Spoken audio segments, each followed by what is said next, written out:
নমস্কার, আমার চ্যানেলে সবাইকে স্বাগত জানিয়ে আজকে আবার একটি নতুন ভিডিও নিয়ে এসেছি আপনাদের কাছে।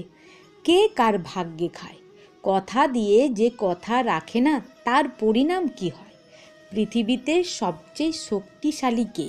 এই তিনটি প্রশ্নের উত্তর আজকে এই ভিডিওর মাধ্যমে আপনাদের বলে শোনাবো। যদি এই ভিডিওটি আপনাদের ভালো লেগে থাকে তাহলে অবশ্যই একটি লাইক করবেন। চলুন তাহলে এই তিনটি প্রশ্নের উত্তর আজকে এই ভিডিওর মাধ্যমে আমরা জেনে নিই। এক গ্রামে এক ব্রাহ্মণ ও ব্রাহ্মণী বসবাস করত। ব্রাহ্মণের পূজা অর্চনা করেই সংসার চলত। তাদের কোনো ছেলে মেয়ে কিছুই ছিল না। তো ব্রাহ্মণী একদিন ব্রাহ্মণকে জিজ্ঞেস করছে, আচ্ছা ব্রাহ্মণ, বলুন তো কে কার ভাগ্যে খায়? তখন ব্রাহ্মণ বলছে, আচ্ছা আমি তোমাকে একটি গল্পের মধ্য দিয়ে বুঝিয়ে দিচ্ছি যে কে কার ভাগ্যে খায়। তো চলুন তাহলে সেই গল্পটি আজকে আমরা শুনে নিই। ব্রাহ্মণ সেই গল্পটি বলতে আরম্ভ করল। অনেক দিন আগেকার কথা, একটি বনের ভেতরে একটি বট গাছ ছিল। সেই বট গাছের গোড়ায় একটি সাপের গর্ত ছিল। সেখানে একটি সাপ বাস করত। একদিন একটা বাজ পাখি ওই বট গাছের ডালে এসে বসে এবং কিছুক্ষণ পরে সে দেখতে পায় একটি সাপ গর্তের ভেতর থেকে বেরোচ্ছে। আর অমনি ওই বাজ পাখি তার ওপর ঝাঁপিয়ে পড়ল। যেহেতু সাপটি শুধুমাত্র মুখটি বের করেছিল, তাই সে নিজেকে তাড়াতাড়ি গর্তের ভেতরে ঢুকিয়ে নিল। এই দেখে বাজ পাখির খুব রাগ হয়, আর সে মনে মনে সিদ্ধান্ত নিল যে সাপ যখনই গর্ত থেকে বেরোবে তখনই আমি তাকে খাবো। এইভাবে দিনের পর দিন চলে যায়, সাপ বেরোয় না গর্ত থেকে, আর বাজ পাখিরও সেই সাপটিকে খাওয়ার হয়ে ওঠে না। এই করতে করতে 1 মাস পার হয়ে গেল। সাপের ভীষণ কষ্ট হয়, তাই সে গর্তের ভেতর থেকে কথা বলতে থাকে। যখনই কোনো কিছুর আওয়াজ পায়, রাস্তা দিয়ে বা কেউ হেঁটে যায়, তার পায়ের শব্দ শুনে সে বলতে থাকে, কেউ কি শুনতে পাচ্ছ আমার কথা? আমি ভীষণ কষ্টে আছি। রাজা বিক্রমাদিত্যের কাছে আমার এই বিপদের কথা কেউ কি বলে দিতে পারো? আমি জানি রাজা বিক্রমাদিত্য বড় দয়ালু, তিনি সবার দুঃখ কষ্ট দূর করেন। উনি যদি আমার বিপদের কথা জানতে পারেন, আমাকে অবশ্যই উদ্ধার করবেন। এইভাবেই যখনই সে কারোর পায়ের শব্দ শুনতে পায়, তখনই এই কথা সে বলতে থাকে। এদিকে একদিন রাজা বিক্রমাদিত্য শিকার করতে বেরিয়েছিলেন ওই বনে, এবং রাজা যখন ওই গাছের পাশ দিয়ে যাচ্ছিলেন তখন তিনি ওই সাপের কথাগুলি শুনতে পান। তিনি তখন ওই গর্তের কাছে এসে সাপকে বললেন, কি হয়েছে, কি প্রয়োজন তোমার বিক্রমাদিত্যকে? সাপ তখন তার বিপদের সমস্ত কথাগুলি রাজা বিক্রমাদিত্যকে খুলে বলল। রাজা বিক্রমাদিত্য সাপের সেই বিপদের কথা শুনে বললেন, আমিই রাজা বিক্রমাদিত্য, কিন্তু আমি তোমাকে কিভাবে সাহায্য করতে পারি? সাপ বলল, মহারাজ আমি জানি আপনি খুবই দয়ালু। আপনি কারো দুঃখ কষ্ট দেখলে তা সহ্য করতে পারেন না, এবং সঙ্গে সঙ্গে সেটা তার নিজের জীবন দিয়ে হলেও রক্ষা করেন। তাই আপনি আমার জন্য কিছু একটা করুন, যে কোনো উপায়ে আমাকে ওই বাজ পাখির হাত থেকে রক্ষা করুন, আমাকে বাঁচান। আমি আপনার কাছে তাহলে চিরকৃতজ্ঞ থাকব। রাজা বললেন, বেশ, তুমি বেরিয়ে এসো, আমার সঙ্গে চলো, আমি তোমাকে অন্য কোনো গভীর জঙ্গলে ছেড়ে দেব। তোমাকে আর বাজ পাখি সেখানে ধরতেও পারবে না। তখন সাপ বলল, মহারাজা, বাজ তো আমায় দেখে ফেলবে। আপনার সঙ্গে যেতে দেখলে বাজও আমাদেরকে লক্ষ্য করে সেখানেই যাবে, আমাদের পেছনে পেছনে আমাকে ধরার জন্য। রাজা বললেন, তাহলে আর কি করে তোমায় আমি বাঁচাতে পারি, তুমিই বলো, অন্য কি কিছু রাস্তা আছে? সাপ তখন বলল, মহারাজ, একটা উপায় আছে। রাজা বললেন, কি উপায় আছে বলো? সাপ বলল, আপনি আমাকে উদরে অর্থাৎ পেটের ভেতরে নিয়ে চলুন, আমি অন্য বনে গিয়ে আপনার পেট থেকে বেরিয়ে চলে যাব, আপনাকে আমি কথা দিচ্ছি। তাহলে বাজ বুঝতেও তখন পারবে না। রাজা বলল, বেশ, তাহলে তুমি আমার পেটে প্রবেশ করো। আমি হাঁ করছি। রাজার কথা মতো সাপ রাজার পেটের ভেতরে ঢুকে গেল। কিছুক্ষণ পরে রাজা একটা গভীর জঙ্গলে সাপকে নিয়ে এলো, আর সাপকে বলল, হে নাগরাজ, এবার তুমি বেরিয়ে আসো, আর কোনো ভয় নেই, আমরা ওই বাজেট থেকে অনেক দূরে চলে এসেছি। সাপ তখন বলে উঠল, মহারাজ, আমি তো আর বাইরে আসবো না, কারণ এর থেকে নিরাপদ আশ্রয় আর কোথাও নেই। রাজা বললেন, এ কেমন কথা? তুমি তো আমাকে কথা দিয়েছিলে যে এখানে এসে তুমি বেরিয়ে চলে আসবে, তাহলে এখন তুমি কেন এরকম কথা বলছো? তোমার কথা তুমি রাখছো না, এটা তো অন্যায়। সাপ কোনো কথাই আর বলল না এবং পেটের ভেতর থেকে সে বেরোলও না। রাজা এরপর দিন দিন অসুস্থ হয়ে পড়লেন। সাপের বিষ রাজার সারা শরীরে ছড়িয়ে পড়তে লাগলো। ধীরে ধীরে তার শরীরে ঘা হতে লাগলো, তার শরীরে রক্তপুঞ্জ জমতে লাগলো। রাজা দেখলেন এই অবস্থায় আমার আর রাজ্যে ফেরা যাবে না, তাই তিনি ওই বনের ভিতরে একটি কুটির তৈরি করে সেখানেই আশ্রয় নিলেন। ধীরে ধীরে তার শরীর পচতে শুরু করলো। এদিকে দেখুন, যে বনে রাজা বিক্রমাদিত্য আশ্রয় নিয়েছিলেন সেই বন যার অধীনে, সেই রাজার নাম তাম্রধ্বজ। ওই রাজা তাম্রধ্বজ ভীষণ রাগী এবং অভিমানী ছিলেন। সেই সময় রাজা তার রাজমহলে তার নিজের 3 কন্যাকে জিজ্ঞাসা করলেন যে তোমরা কার ভাগ্যে খাও। যেহেতু পিতা খুব রাগী, তাই তার 2 কন্যা বললেন, আমরা আপনার ভাগ্যেই খাই। কিন্তু তার আরেক কন্যা, যার নাম চিত্রলেখা, তিনি বললেন, না বাবা, আমি আমার ভাগ্যেই খাই। এই কথা শুনে রাজা তাম্রধ্বজের ভীষণ রাগ হলো। তাই সে তার মেয়েকে শাস্তি দেবার জন্য মনস্থির করলেন। তিনি পুরোহিতকে ডাকলেন, ডেকে বললেন, আমার 3 মেয়েকেই বিবাহ দেব।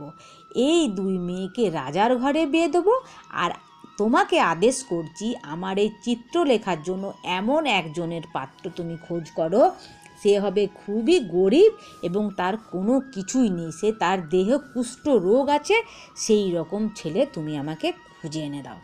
রাজার আদেশ মতো রাজপুরোহিত সমস্ত ব্যবস্থা করলেন।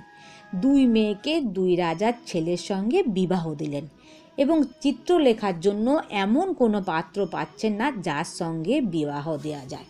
খুঁজতে খুঁজতে তিনি এসে পৌঁছলেন সেই বনের ভেতর, যেখানে রাজা বিক্রমাদিত্য কুটির বানিয়ে আছেন। রাজা বিক্রমাদিত্যকে আর চেনা যাচ্ছে না, তিনি চিনতেও পারলেন না। তিনি দেখলেন একজন পচা গলা দেহ নিয়ে পড়ে আছেন।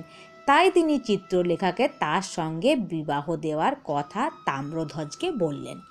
তাম্রধ্বজ তখনই আর দেরি না করে তিনি তার কন্যা চিত্রলেখাকে সেই পচা গলা অবস্থায় থাকা রাজা বিক্রমাদিত্যের সঙ্গেই বিবাহ দিলেন। দেখুন, যিনি তার কর্তব্যে অনড়, যিনি সৎ পথে চলেন, ভগবান তাকে সব সময় ভালোবাসেন, তাকে সাহায্য করেন।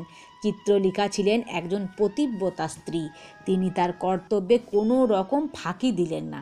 তিনি সেই পচা গলা স্বামীকে নিয়েই সেই বনের মধ্যেই বাস করতে লাগলেন এবং স্বামীর সেবা করতে লাগলেন। ওই গাছের তলায় আরেকটি গর্ত ছিল, যে গর্তের ভেতরে আরও একটি সাপ ছিল।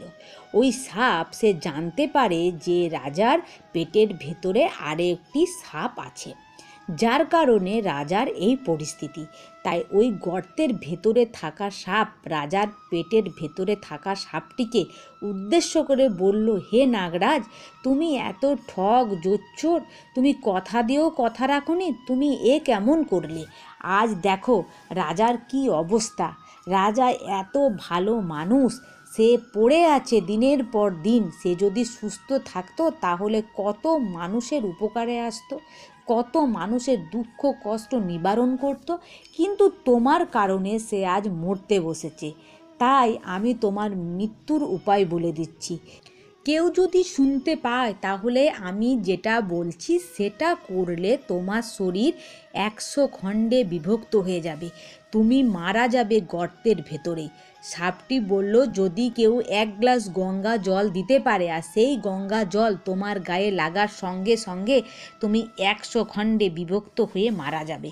রাজার পেটের ভেতরে থাকা সাপ সে তখন বলে উঠল, বেশ, তুমি যখন আমার মরার উপায় বলে দিচ্ছ, তবে আমি তোমায় বলছি, তুমি যে গর্তের ভেতরে থাকো সেই গর্তের ভেতরে এত ধন সম্পত্তি আছে যেটা তুমি আগলে রেখেছো। তুমি যদি সেটা ছেড়ে যাও তাহলে উপকৃত হবে অনেকেই। বহু মানুষের অভাব কষ্ট দূরে চলে যাবে। তাই আমার কথা যদি কেউ শোনে তাহলে সে যদি 1 শিশি সর্ষের তেল গরম করে ওই গর্তের মুখে ঢেলে দেয় তাহলেই তুমি মারা যাবে, এবং তারপরে যদি সেই গর্ত খোঁড়া হয় তাহলে এত ধন সম্পত্তি পাওয়া যাবে যা কল্পনাও করা যাবে না। 2 সাপের এই কথোপকথন শুনেছিলেন চিত্রলেখা। চিত্রলেখা তখন তার স্বামীকে বলল, তুমি একটু অপেক্ষা করো, আমি তোমার জন্য ওষুধ নিয়ে আসছি। এই বলে চিত্রলেখা বনের ভেতরে খুঁজতে লাগলো কোথায় গঙ্গা জল সে খুঁজে পাবে। কিছু দূর গিয়ে দেখতে পায় এক ঋষির আশ্রম। সেখানে গিয়ে চিত্রলেখা সেই মুনি ঋষিদের বলল যে আমার স্বামীর জন্য একটু গঙ্গা জলের প্রয়োজন, আপনি কি একটু গঙ্গা জল আমায় দিতে পারেন? তখন ওই মুনি বলল, ঠিক আছে, আমি তোমাকে গঙ্গা জল দিচ্ছি। সেই মুনি চিত্রলেখার কথা শুনে 1 গ্লাস গঙ্গা জল দিলেন।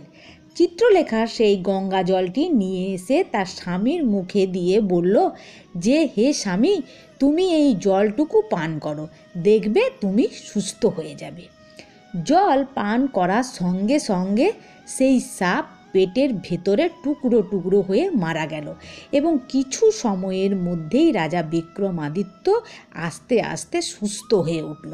তার সেই পুরনো ধারায় ফিরে এলেন, এবং চিত্রলেখা দেখলেন এ তো রাজা বিক্রমাদিত্য। তিনি তখন আশ্চর্য হয়ে গেলেন এবং রাজার কাছে তার সমস্ত কথা শুনলেন। এরপর চিত্রলেখা তখন রাজাকে বললেন, হে রাজা, আপনি একটু দূরে কোথাও গিয়ে দেখুন তো সর্ষের তেল পান কিনা। যদি সর্ষের তেল পান তাহলে 1 শিশি সর্ষের তেল আর একটু আগুন নিয়ে আপনি এখানে ফিরে আসুন। রাজা তখন বিক্রমাদিত্য বললেন, কেন, কি হয়েছে চিত্রলেখা? চিত্রলেখা তখন বললেন, আপনি আগে নিয়ে আসুন, তারপরেই আমি আপনাকে সমস্ত কথা খুলে বলবো। রাজা চিত্রলেখার কথা অনুযায়ী একটু দূরে শহরে গিয়ে সেখান থেকে একটু আগুনের ব্যবস্থা করলেন এবং 1 শিশি সর্ষের তেল নিয়ে এলেন। সর্ষের তেল আনতেই চিত্রলেখা সেই তেলটিকে একটু গরম করে নিয়ে সেই সাপের গর্তের মুখে ঢেলে দিল। ঢেলে দিতেই সাপটি মারা গেল। তখন চিত্রলেখা বলল, মহারাজা, এই জায়গাটাই একটু আপনি খুঁড়ে দেখুন তো। তখন রাজা বিক্রমাদিত্য চিত্রলেখার কথা অনুযায়ী গর্ত খুঁড়লেন। দেখলেন বিশাল ধন সম্পত্তি, মণি মুক্ত নানা রকমের গয়না সেখানে রাখা আছে। তখন চিত্রলেখা বললেন, মহারাজ, আমার ইচ্ছে আপনি এই বনের ভেতরে আমার বাবার মতন একটি বিশাল মহল তৈরি করুন। রাজা বিক্রমাদিত্য বললেন, কেন, তুমি আমার সঙ্গে আমার রাজ্যে ফিরে চলো। চিত্রলেখা তখন বলল, অবশ্যই যাব, কিন্তু তার আগে এটা করা খুবই প্রয়োজন। তখন তিনি তার পুরনো কথা বললেন যে কিভাবে রাজার সঙ্গে তার বিবাহ হয়েছে। রাজা তাই চিত্রলেখার কথা অনুযায়ী এক বিশাল রাজমহল তৈরি করে দিলেন। এইদিকে রাজা তাম্রধ্বজের রাজ্যের পাশের রাজ্য থেকে এক রাজা আক্রমণ করলেন, এবং আক্রমণ করার ফলে তাম্রধ্বজ পরাজিত হয়। আর এই পরাজিতর কারণে তাম্রধ্বজকে বিতাড়িত করলেন ওই রাজ্য থেকে। রাজা তখন রাজ্য থেকে বিতাড়িত হয়ে বনে বনে ঘুরতে থাকেন। সেই সময় সেই রাজা বিক্রমাদিত্য এবং চিত্রলেখার মহলের পাশ দিয়ে হেঁটে যাচ্ছেন। দূর থেকে চিত্রলেখা তার বাবাকে চিনতে পারলেন, তাই সে একজন প্রহরীকে দিয়ে বাবাকে ডেকে পাঠালেন। রাজা তাম্রধ্বজ চিত্রলেখাকে দেখে চিনতে পারলেন এবং সমস্ত কথা শোনার পর তার মেয়ের কাছে সে ক্ষমা চাইলেন। তখন তিনি বললেন, সত্যিই আমি মূর্খ, কেউ কারো ভাগ্যে খায় না, যে যার নিজের ভাগ্যেই খায়। তখন ব্রাহ্মণ ব্রাহ্মণীকে বলল, তোমার সব প্রশ্নের উত্তর কি তুমি পেলে? কেউ কারোর ভাগ্যে খায় না, যে যার নিজের ভাগ্যে খায়। যার যেখানে যেটুকু খাবার আছে সে সেটুকুই পাবে, না তার থেকে বেশি পাবে, না তার থেকে কম পাবে। আর দ্বিতীয় প্রশ্নটির উত্তর হলো, এই পৃথিবীতে শক্তিশালী কে? সময়ের থেকে শক্তিশালী আর কেউ নেই। যার সময় যখন ভালো থাকবে সে তখন রাজা, আর যার সময় যখন খারাপ থাকবে সে তখন ভিখারি। অতএব সময়ের ওপরে কেউ শক্তিশালী নেই। আর তোমার তৃতীয় প্রশ্নের উত্তর হলো, কথা দিয়ে কথা না রাখা। এটি হলো এই সাপের মতোই দুর্বুদ্ধি হওয়া। যে কথা দিয়ে কথা না রাখে তার অবস্থা এই রকমই হয়। তাহলে আজকের ভিডিওটি আপনাদের কেমন লাগলো